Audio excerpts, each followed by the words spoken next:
Hola, nos acompaña nuevamente el doctor Miguel Betín. Él es PhD en biopsicología y magíster en adicciones. En este segundo capítulo en el que estamos hablando no solamente de las adicciones, sino de los temas relacionados con esta enfermedad.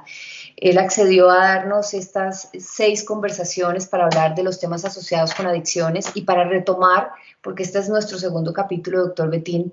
Quisiera que nos contara qué es lo que le está pasando a la gente en esta cuarentena, según lo que usted ha observado a través de su fundación Funda Crecer. Un saludo a ti, Silvia, y a todos los que nos ven. En encuesta reciente que hemos hecho, lo que hemos podido detectar es que hay un aumento muy importante en la depresión en las personas, en la ansiedad en las personas, en los conflictos intrafamiliares y en el desarrollo de adicciones. Es decir, que 4 problemáticas importantes a nivel psicológico y comportamental han aparecido o se han incrementado en esta cuarentena, obviamente originada por los temores que trae consigo una pandemia como la del COVID-19. Bueno, vamos a dedicarle entonces este capítulo a la depresión, si usted está de acuerdo. Claro que sí. Bien, la depresión. ¿Cómo diferenciar si una persona en este momento de la cuarentena esté sola o acompañada? ¿Está teniendo depresión o simplemente es tristeza y todos esos sentimientos normales que se deberían presentar en un momento tan anormal como este? Qué importante tu pregunta porque tenemos que diferenciar claramente sentimientos como tristeza, como melancolía, como congoja, como nostalgia, de un trastorno ya importante a nivel mental como el de la depresión. Es indudable que una crisis como esta, que nos ha llevado a una situación extraordinaria, sorpresiva, como estar confinados voluntariamente en nuestros hogares, nos tiene que generar un choque psicológico y ese choque psicológico trae consigo, pues obviamente tristeza, dudas, miedo. Pero esos son sentimientos apenas normales. Sería absurdo que alguien estuviese feliz por lo que está sucediendo con la pandemia. Eso sería incluso llamativo y preocupante, que alguien tuviese un sentimiento no acorde a lo que está sucediendo. De tal manera que lo primero que quiero hacer énfasis es que los sentimientos displacenteros hacen parte de la psicología humana. Los seres humanos no siempre estamos felices, no siempre estamos contentos, no siempre todo es placer y que, por el contrario, sentimos dolor emocional, sentimos tristeza, sentimos preocupación. Y eso son sentimientos adaptativos. Es decir, un ser humano que no sintiese miedo sería un ser avesado, intrépido, arrojado al extremo, y por el contrario, tenemos ese tipo de emociones o sentimientos que son como semáforos en amarillo y en rojo que nos dicen no vaya hasta allá, deténgase ahí, guíese por este camino, o efectivamente si perdemos a alguien sentimos obviamente tristeza.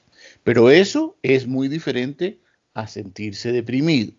Una depresión es un estado de ánimo de tristeza profunda, casi durante todo el día de la persona. La persona está profundamente triste, está desesperanzada, muy desesperanzada.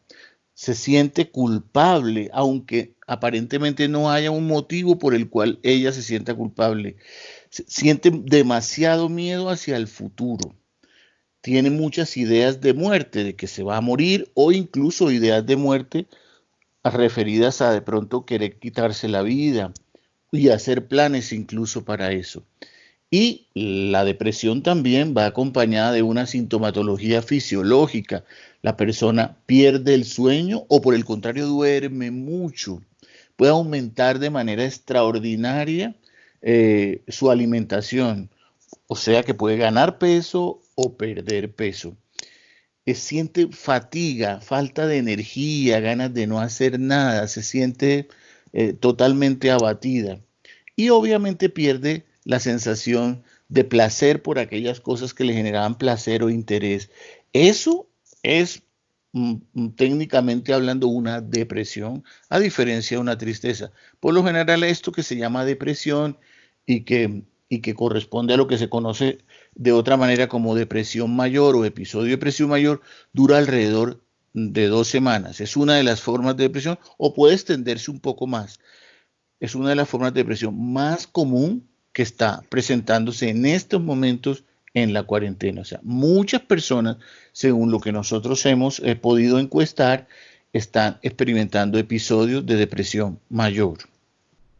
Entonces, doctor, para aclarar, es normal que en este momento nos sintamos contrariados, que nos sintamos mal porque estamos en un momento anormal de nuestras vidas, nos sentimos frustrados, tristes, aburridos, contrariados en medio de la incertidumbre, pero cuando esta tristeza normal va un poco más profundo, acompañada de los síntomas que usted nos acaba de explicar, es algo de cuidado. Sin embargo, usted me dice que debería durar más o menos unas 2 semanas. ¿Eso significa que la depresión tiene un término de duración?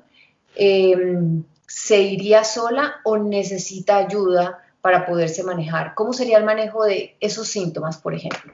Digamos, para simplificar un poco las cosas, tenemos que hablar de la depresión mayor que dura alrededor de 2 semanas y algo más, digamos, puede extenderse por varias semanas más. Y la otra forma de depresión es la distimia, que es un estado de depresión leve, no tan aguda como la que acabo de mencionar, leve, que se prolonga por años. Es lo que llamamos una persona permanentemente depresiva, con un estado de ánimo casi siempre bajo, y a eso se le conoce como depresión tipo distímico. Esta, que es de origen exógeno, la que se está presentando, y significa exógeno porque viene de un evento extraordinario, externo, es decir, el miedo al COVID y la pandemia y la cuarentena con ello es un factor exógeno que está produciendo tristeza profunda, o sea, episodios depresivos que podemos llamar mayores. No, si no hacemos algo por mejorarnos, obviamente no se va a ir. Y ese mejorarnos va desde autoayudarnos hasta buscar ayuda para curarnos de esa depresión que estamos experimentando. Cuando ya hablamos de una depresión, casi siempre hay que buscar ayuda. En este caso, autoayudarnos es muy importante, pero también buscar ayuda es definitivo. Bueno, ahora vamos a hablar de cómo buscar ayuda y de cómo autoayudarse, me imagino como una especie de mecanismo complementario al de buscar ayuda, ¿no? Siempre es mucho mejor ayudarse, pero con la guía de un especialista. Pues esa es mi opinión. Es lo que he aprendido yo de los especialistas que entrevisto. Pero, doctor, eso significa que hay gente que podría nunca haber estado deprimida en su vida y ahora con este episodio exógeno, es a lo que llamamos todas estas circunstancias que nos obligaron a encerrarnos, y todo lo que trae pues, psicológica y mentalmente para nosotros el hecho de que estemos en medio de una pandemia. Esto puede hacer que muchas personas que no han tenido síntoma de depresión nunca empiecen a sentirlos por primera vez. Claro que sí, Silvia. Hay depresiones endógenas, es decir, por genética las personas tienen una mayor tendencia a deprimirse y eso significa que hay un comportamiento típico en ellas de sus neurotransmisores ligados a la depresión, es decir, cuando esos neurotransmisores se bajan, que son sustancias químicas del cerebro, serotonina, dopamina y otros, que tienen que ver con deprimirse y se ha heredado esa tendencia, esas personas suelen hacer episodios depresivos o tener una distimia, pero las depresiones también pueden venir, como acabo de decir, por eventos externos, exógenos, como este, o pueden venir por una sustancia psicoactiva. Hay sustancias psicoactivas que inducen, obviamente, a las depresiones.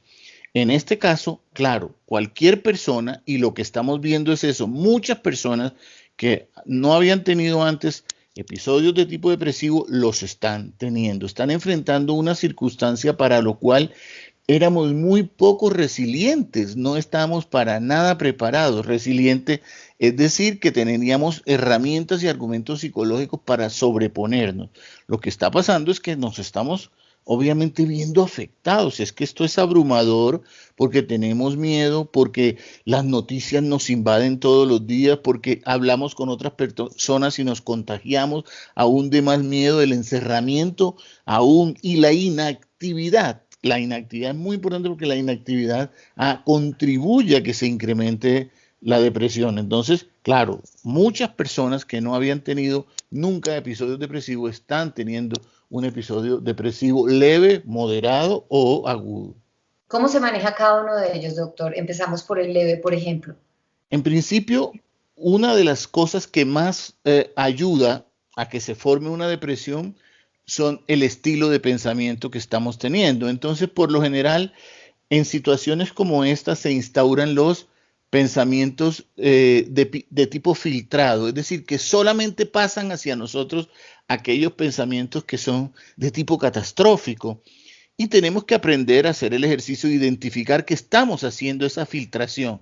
Es decir, que de pronto nos llega una noticia de que la vacuna ya está elaborándose, de que con el lavado de manos es importante para evitar el contagio. Cosas positivas, pero no las vemos. El pensamiento tiene la tendencia a filtrar solamente lo negativo y obviamente nos retroalimentamos una vez más. Entonces, uno de los consejos principales de autoayuda es aprender a mirar, hacer una evaluación muy buena de las cosas positivas que se nos están dando y de las cosas negativas, claramente, pero no con predominancia de lo negativo, porque cuando uno ha empezado a generar una depresión, tiende a verlo todo oscuro y no hace una filtración correcta.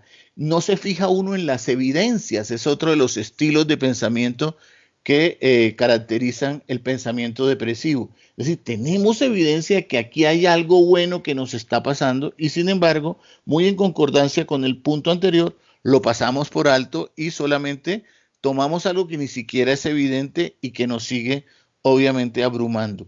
Pero muy importante también, además de esas estrategias de tipo cognitivo, que si las hace usted en compañía de un terapeuta que lo puede hacer virtualmente en estos momentos, si no se atreve mucho a salir todavía a los consultorios, aunque ya está habiendo algunos permisos para eso, pues usted puede empezar a implementar ese tipo de herramientas y herramientas comportamentales, conductuales.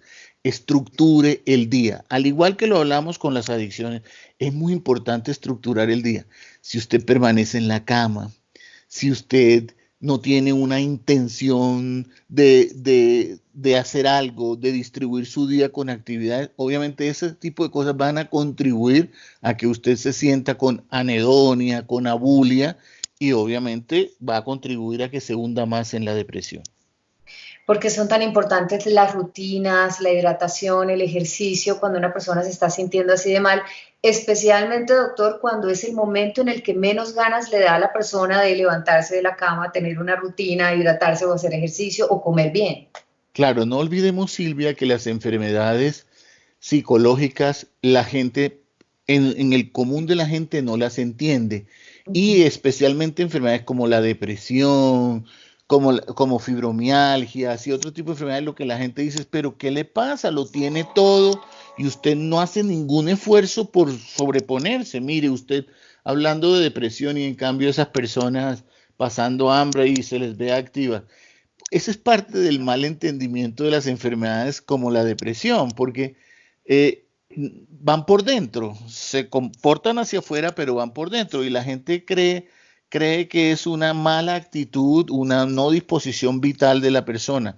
Y claro, si la persona se sigue quedando quieta, como sin objetivos por 24 horas y menos si no tiene objetivos más a largo plazo, eh, obviamente eso va a contribuir a que la depresión aumente. No olvidemos que la depresión afecta el sistema inmunológico, afecta el sistema esquelético, afecta en general toda la corporeidad. Uno de los síntomas de la depresión es precisamente sentir esa falta de energía, esa falta de vitalidad, esa abulia, ese desinterés. Eso es parte del trastorno. Y no podemos culpar a la persona de que lo esté sintiendo. Pero claro, hay que ayudarla y la persona tiene que ayudarse y hacer el esfuerzo estructurando el día. Bueno, de tal hora a tal hora voy a cocinar y el plan de la cocina es este y llevarlo a cabo. Eso obviamente va a ir llenándola de vitalidad y va a reconfortarla. De tal manera que hay estrategias de tipo cognitivo, cambiar los pensamientos, así como lo decíamos en un momento, y también conductualmente hay que hacer ese tipo de cambios. Bueno, eso en caso entonces como de una depresión leve, que sabemos que se le puede presentarse en cualquier persona, no necesariamente tiene que haber tenido antecedentes de depresión a alguien para poderla sentir. Todas estas circunstancias exógenas o externas a nosotros pueden hacernos llegar a sentirnos mucho más tristes de lo normal y a caer en una depresión leve y ayudarnos con estas conductas, o sea, esforzarnos un poquito y tratar de ser todo lo contrario a lo que nosotros queremos o en ese momento nos vemos como impulsados a hacer, que es quedarnos quietos, como dejarnos llevar, como dejarnos tal vez, ¿no? Porque nos sentimos como cansados y sin ganas de luchar frente a la vida. En un episodio, no sé, no recuerdo cómo llamó usted al episodio intermedio entre el leve y el grave. Ah, hay, Intermedio, sí, hay episodios, digamos, moderados, episodios moderado. leves y episodios mucho más agudos.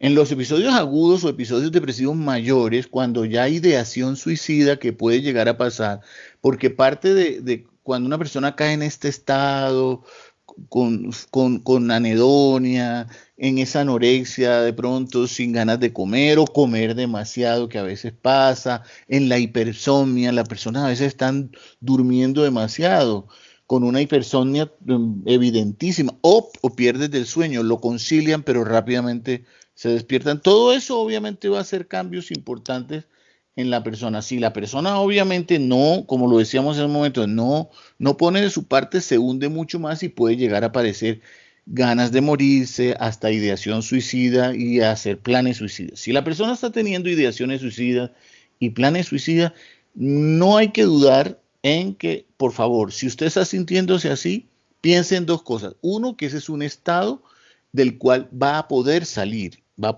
con ayuda, así que no lo dude en buscar ayuda. Seguramente va a necesitar ayuda psicoterapéutica y a veces con la ayuda psicoterapéutica, que es un poco estas terapias cognitivo-conductuales de las que acaba de hablar, pero ya hechas sistemáticamente y con progresión por un profesional experto en esto, o va a necesitar también ayuda psicofarmacológica. Lo mejor que hay para depresiones agudas, muy fuertes, es la combinación entre psicofarmacología y psicoterapia. La psicofarmacología le va a ayudar a usted a mejorar los niveles de serotonina en su cerebro y eso le va a ayudar mucho porque obviamente la depresión no es solo algo que se manifiesta en el comportamiento, sino que su cerebro también está haciendo cambios o ha operado cambios a partir de la depresión que usted está sintiendo. Y créame que en pocas semanas se va a sentir mucho mejor y va a recobrar la vitalidad. No olvidemos una cosa importante, Silvia. La depresión no se da solo en los adultos, se da también en los niños y se da también en las personas mayores. Imaginémonos cómo se están sintiendo las personas muy mayores cuando, digamos, toda la pandemia les está señalando que ellos son quienes más están en riesgo. Y de por sí, las personas mayores, por la edad y por otros factores, tienden a desarrollar depresiones. Entonces, en esa población lo que estamos viendo es que hay aumento en la aparición de depresiones. Bueno, hay una forma distinta de manejarlo si la persona deprimida es un niño a un adulto mayor o a un adulto. Sí, siempre que estemos hablando de niños, por eso hay especialidades para los niños. Y claro, con ellos el enfoque, a pesar de que las terapias puedan ser similares, el enfoque es un enfoque que yo diría de urgencias. O sea, un niño con un trastorno de desregulación disruptiva, que es una forma de depresión que se da en ellos. Por ejemplo, hay niños que la depresión, lo que caracteriza la depresión de ellos es que tienen episodios de rabietas constantes y manifestaciones de agresividad verbal y física contra los objetos y contra los demás. Ese es un síndrome depresivo que se presenta hasta los 12 años más o menos y es muy característico porque tengamos en cuenta una cosa, la depresión no siempre solo se manifiesta con tristeza profunda y con todos los síntomas que yo estoy dando, sino también con irritabilidad. Y a veces vemos una persona que está irritable, que está como con desasosiego permanente, y esa persona está teniendo una depresión realmente, y no es lo que las personas por ahí dicen, como que qué persona tan harta o tan...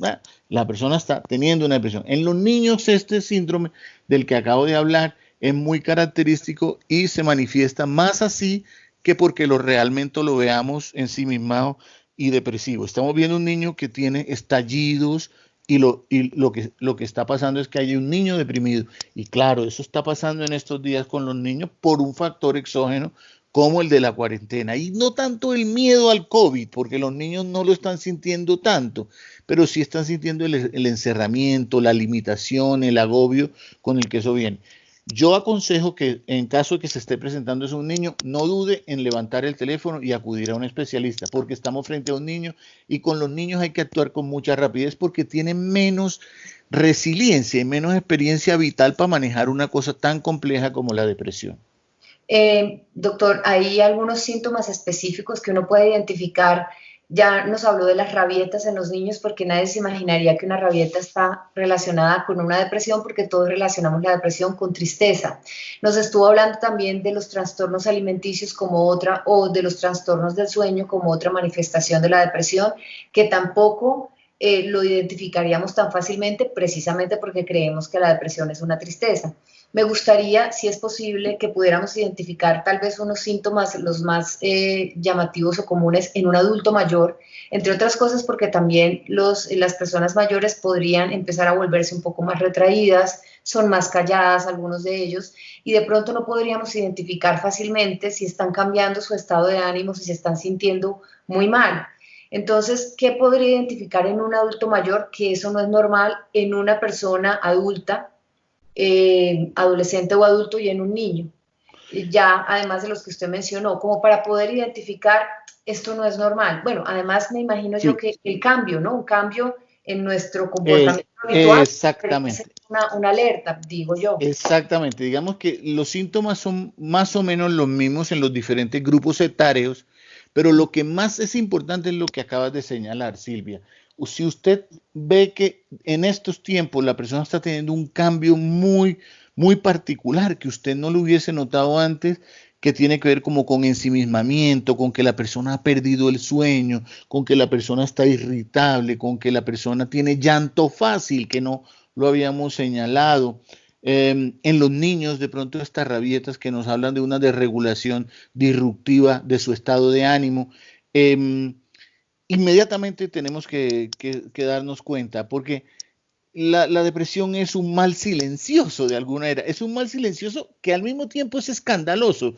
Yo diría lo que pasa es que no sabemos leer el escándalo que hace y el escándalo tiene que ver con pérdida de sueño, con que el apetito cambió. Son cambios evidentes pero que a veces no les ponemos atención.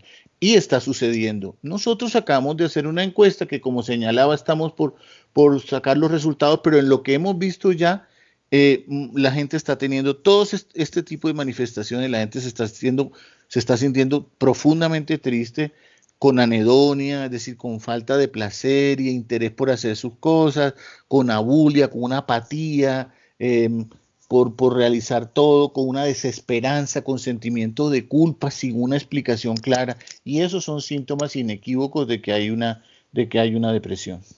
Bien, doctor, en ese caso entonces estos autocomportamientos que podríamos nosotros, con los que podríamos ayudarnos, podrían ayudarnos a salir un poco como de esa falta de placer por la vida o de motivación por la vida que hasta sería normal.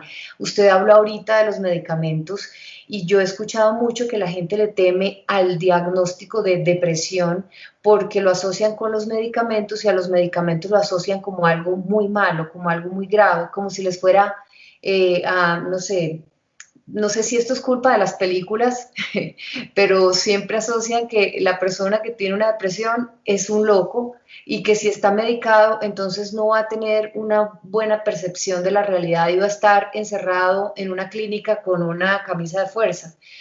Y la gente le teme a los medicamentos porque es tan importante a veces la medicación y en qué momento en una depresión.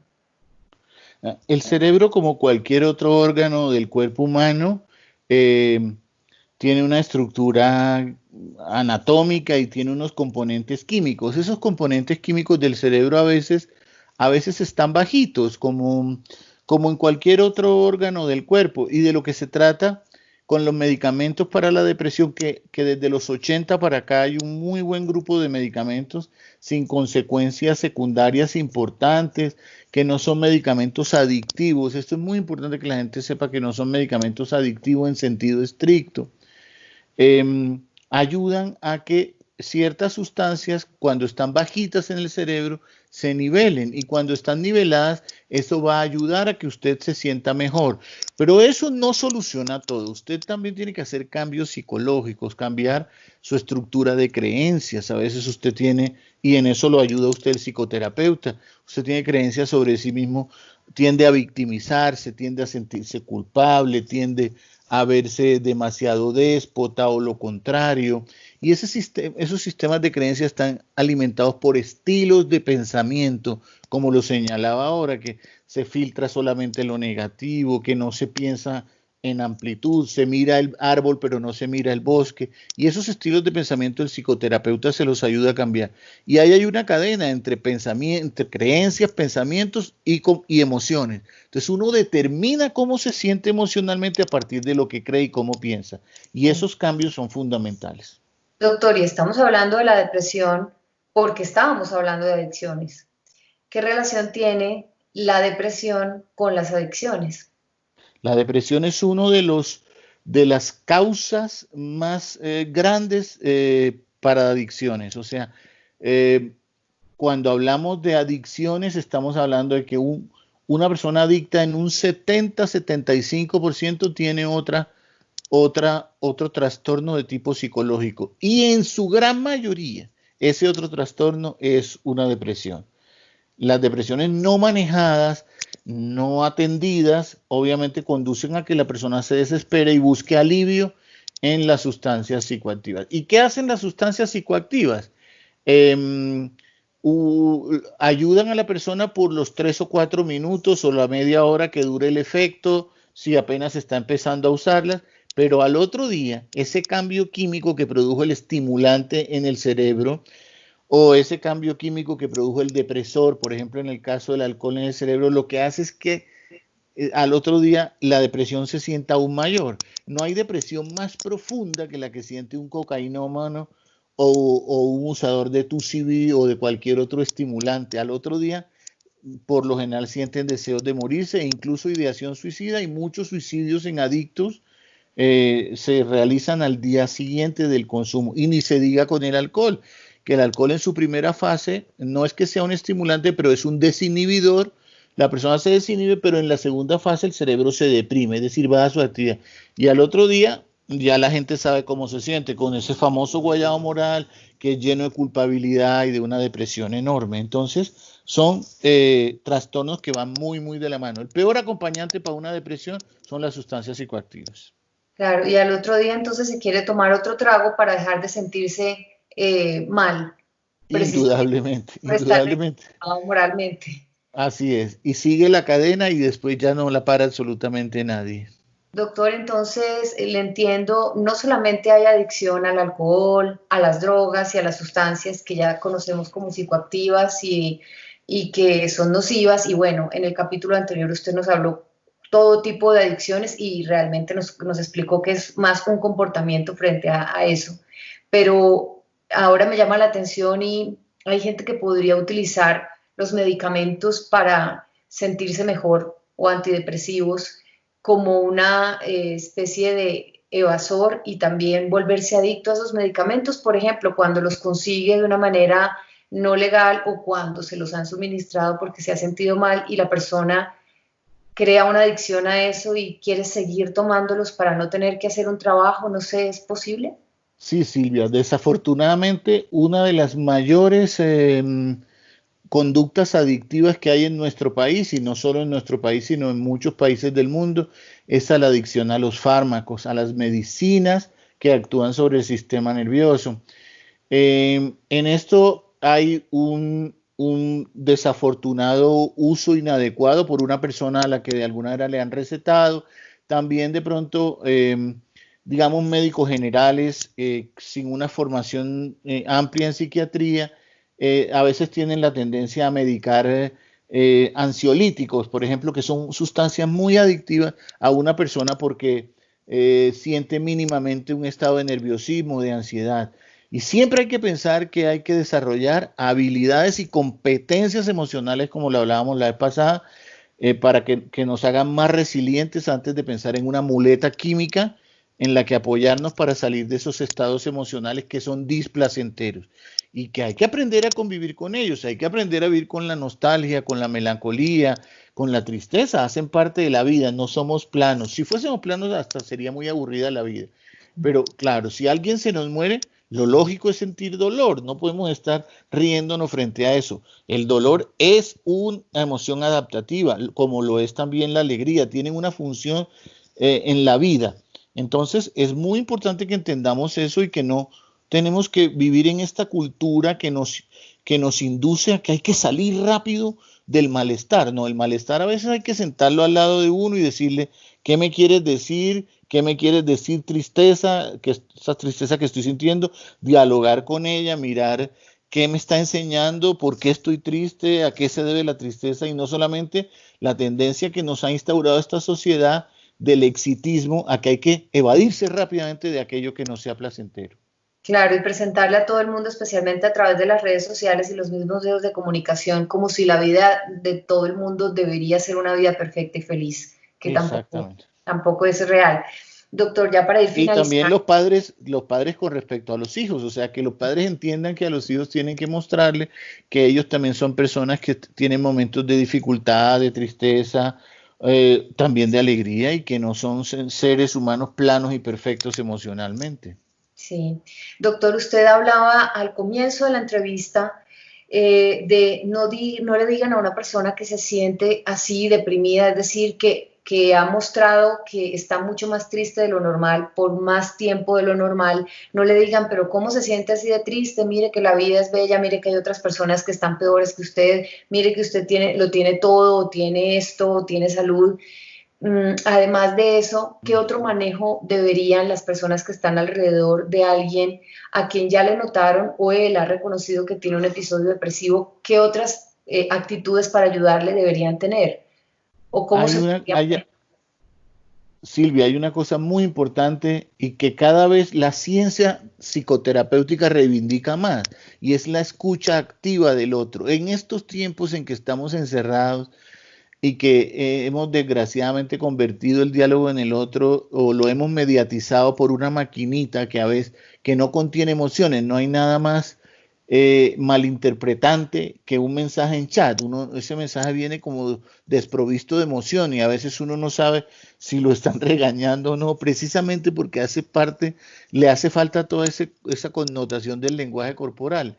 La escucha activa es fundamental. Dígale a la persona cómo te estás sintiendo, qué es lo que sientes, dónde lo sientes, a qué crees que se debe. O sea, permítale a la persona hablar de lo que está sintiendo.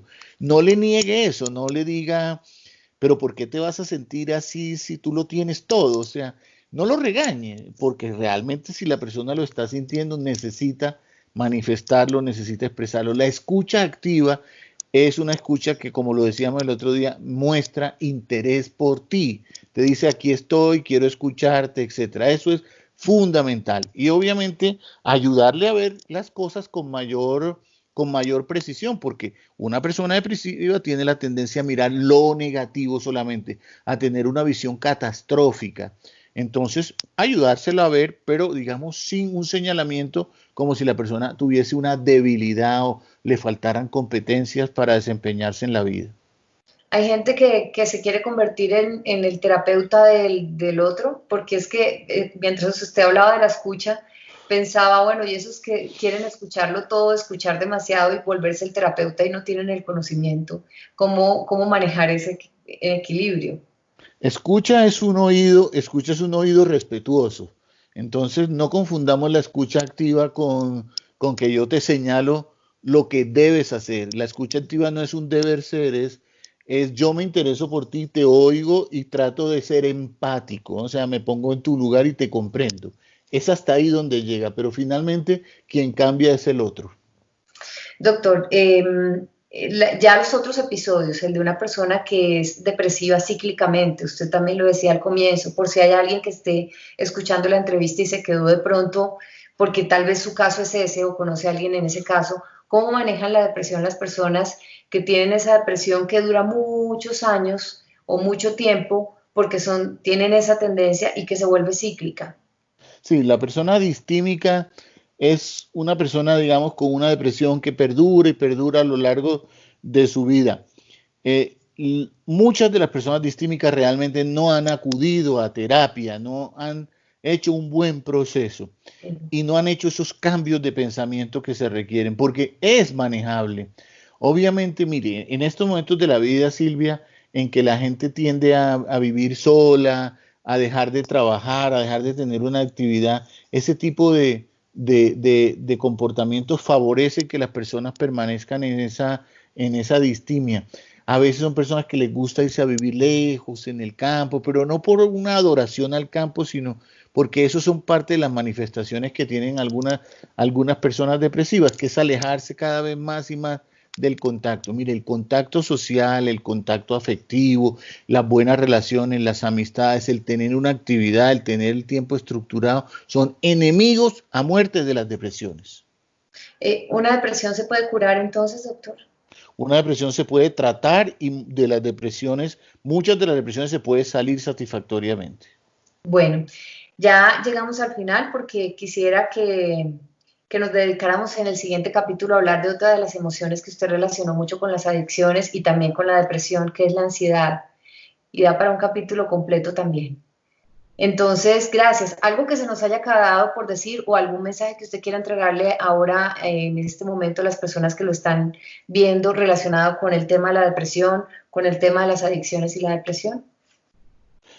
Que estar triste en estos tiempos, tener momentos de tristeza, es una respuesta apenas lógica porque no es una situación que del todo sea agradable, pero que estructure su día, tenga metas durante el día, tenga progreso sobre eso, aprenda a aceptar las evidencias de lo positivo que se viene presentando, no filtre solamente a su conciencia los pensamientos negativos, sino que mire todo el panorama, tenga algún tipo de actividad física en este momento, porque eso es importante, y entienda que es una situación que va a pasar y que no se va a prolongar por el resto de su vida.